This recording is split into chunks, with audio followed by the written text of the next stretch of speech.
Assalamualaikum warahmatullahi wabarakatuh. Baik lagi di channel saya Reha Aska.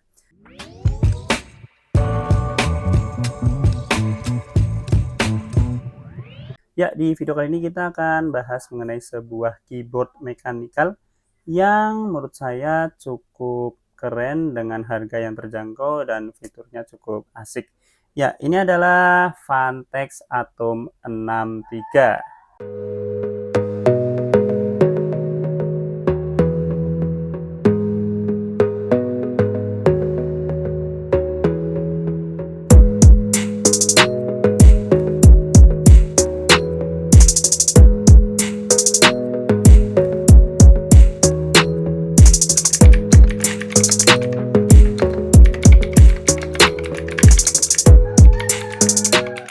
Ya, Vantex Atom 63 ini merupakan jajaran keyboard mekanikal dari Vantex yang mempunyai harga paling terjangkau.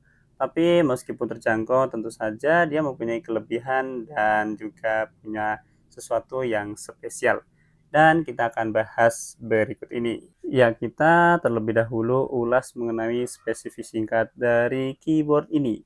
Ya, pertama dia mempunyai tombol sebanyak 63 buah dan dengan keycaps atau tombol yang sudah menggunakan teknologi double shoot keycap sehingga jauh lebih tahan lama.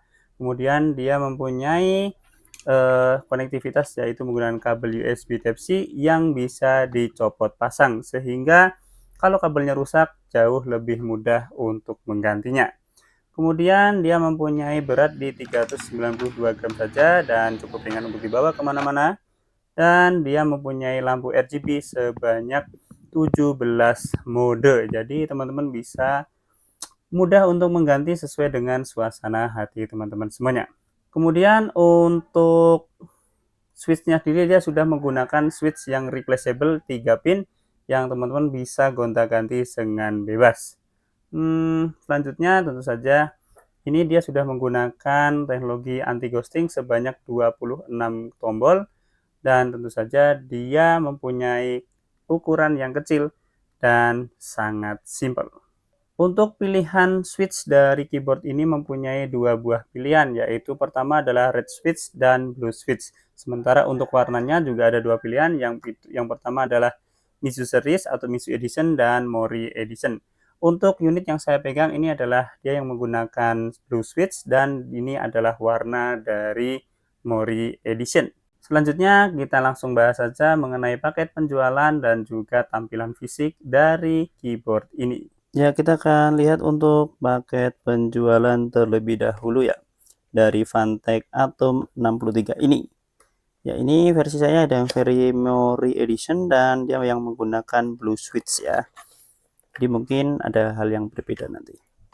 Oke, yang pertama kita dapat kabel USB Type-C ke USB Type A ya dengan ujung yang nyik gini. Oke. Yang kedua kita dapat spare part blue switch-nya ya. Seperti ini ada dua buah. Kita dapat keycaps ejector sama switch remover ya. Jadi punya dua ya. Mantap. Kita dapat keyboardnya kayak gini. Dan kita dapat quick start gate kayak gini. Dan satu lagi adalah kartu garansi selama 1 tahun. Ya, itu adalah semua yang kita dapatkan di paket penjualan keyboard ini. Baik, selanjutnya kita akan bahas fisik, tampilan fisiknya, dan kita akan bahas dari bahannya terlebih dahulu ya. Untuk bahan seluruh bodi dari keyboard ini dari polikarbonat, yang mana untuk tombolnya itu jauh lebih berkualitas daripada tombol bodinya ya, plastik bodinya, meskipun ini masih kokoh ya. Mantap sekali ya. Untuk versi punya saya yang Mori Edition ini warnanya seperti ini. Jadi yang ini banyak dominan warna dark blue ya. Kemudian ada beberapa hitam, putih. Kemudian ada yang hijau pupus kayak gini. Jadi bagus sih. Yang satunya lagi ada yang Meizu ya.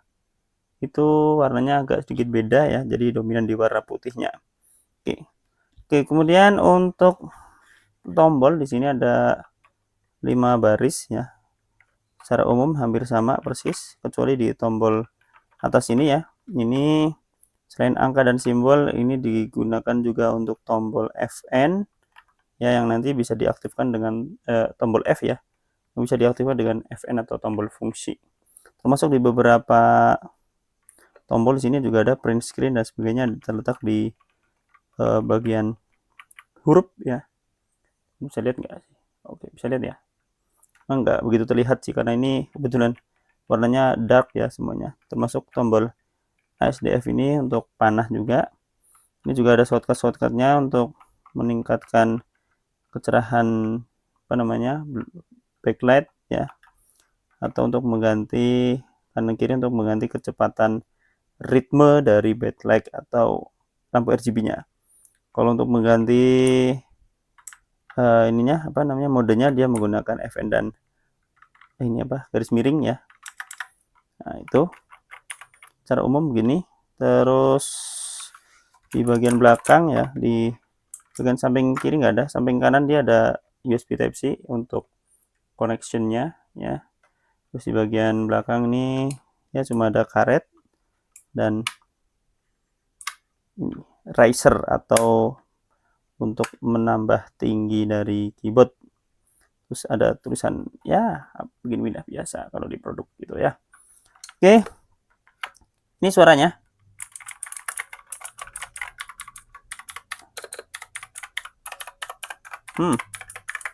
Menurut saya sih gurih ya suaranya. Dan tentu saja kita akan lihat saja bagaimana performa dan rasa dari pemakaian keyboard ini. Ya, untuk pemakaian dalam proses mengetik ya, rasanya itu enak banget. Untuk tombol-tombolnya terasa presisi, dan juga untuk rasa switchnya itu sangat enak, taktikal ya, tapi tetap tidak membebani di jari, sehingga tetap rasanya tuh empuk namun tetap punya feedback yang memuaskan. Sementara itu untuk bermain game tentu saja keyboard ini sangat menyenangkan ya, karena untuk ngetik saja itu enak, apalagi untuk bermain game. Jadi apapun gamenya bisa lah digunakan keyboard ini dengan sangat nyaman. Untuk tombolnya sendiri dibuat agak mencekung di bagian tengahnya, membuat jari tidak mudah terpleset, dan tentu saja jarak antara tombol yang cukup lebar membuat kemudahan kita dalam melakukan proses pemencetan tanpa kesalahan.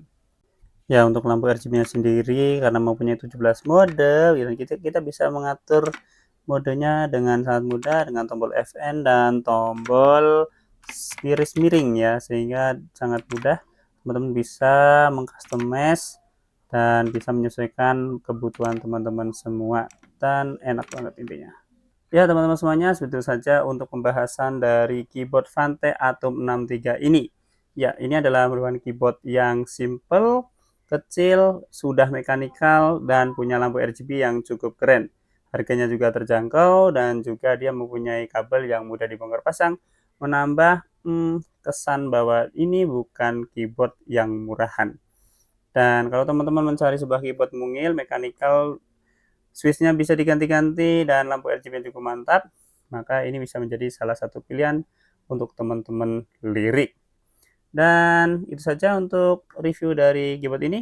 Kalau kita ngomong kekurangannya, tentu saja kekurangannya ada pada tombolnya yang memang karena sedikit ya, maka tombol Fn-nya ini atau tombol F-nya itu tidak dedicated, yang ini cukup menyulitkan bagi teman-teman yang sering memencet tombol F1 sampai F12. Tapi itulah kekurangannya menurut saya. Dan terima kasih sudah menonton. Jangan lupa untuk like video ini jika teman-teman suka. Subscribe channel saya Pebble Bloom berikut dengan tombol loncengnya. Dan boleh ke sosial media saya di bawah ini dan tonton video saya yang lain. Terima kasih. Kita kembali lagi di video berikutnya, dan assalamualaikum warahmatullahi wabarakatuh.